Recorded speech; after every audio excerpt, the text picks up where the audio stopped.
Well, it's September and it's harvest time.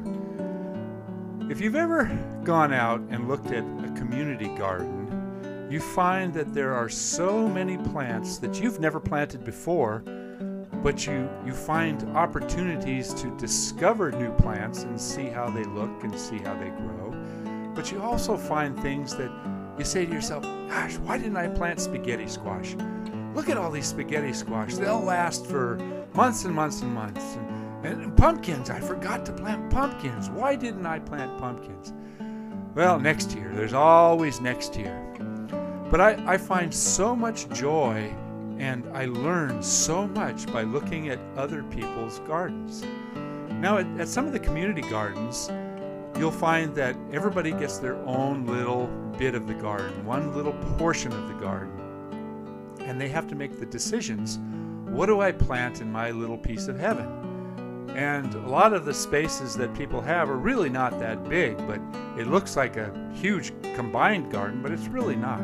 Look at this blackberry. This thing is just enormous. I've never seen anything like this in my life. It was like eating a tomato. It was so big.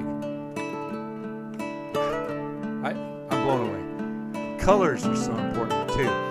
And the ability to draw bees for pollination. We have some flowers in my garden, but nothing like this. And there's obviously tomatoes. Everybody has an abundance of tomatoes, but I learned that there's such a huge variety of tomatoes.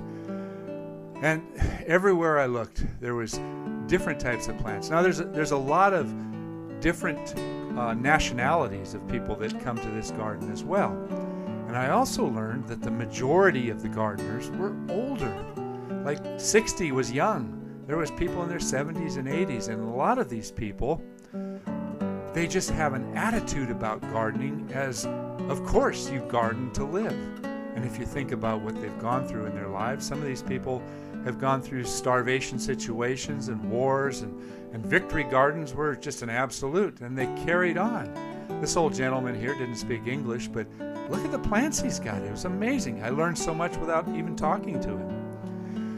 So with what we've got going on in this world, the possibility of our economy really going downhill, with the droughts that we're having in the Midwest and the food prices going up, the possibilities of wars breaking out, and God only knows what happens if the price of fuel goes through the roof. Everything is so dependent on this really finite network of trucks taking our food to the stores and jobs giving us the money to go buy the food, that any failure in the system is going to be just devastating. So I think that everybody really ought to stop and think a little bit and say, well, what if?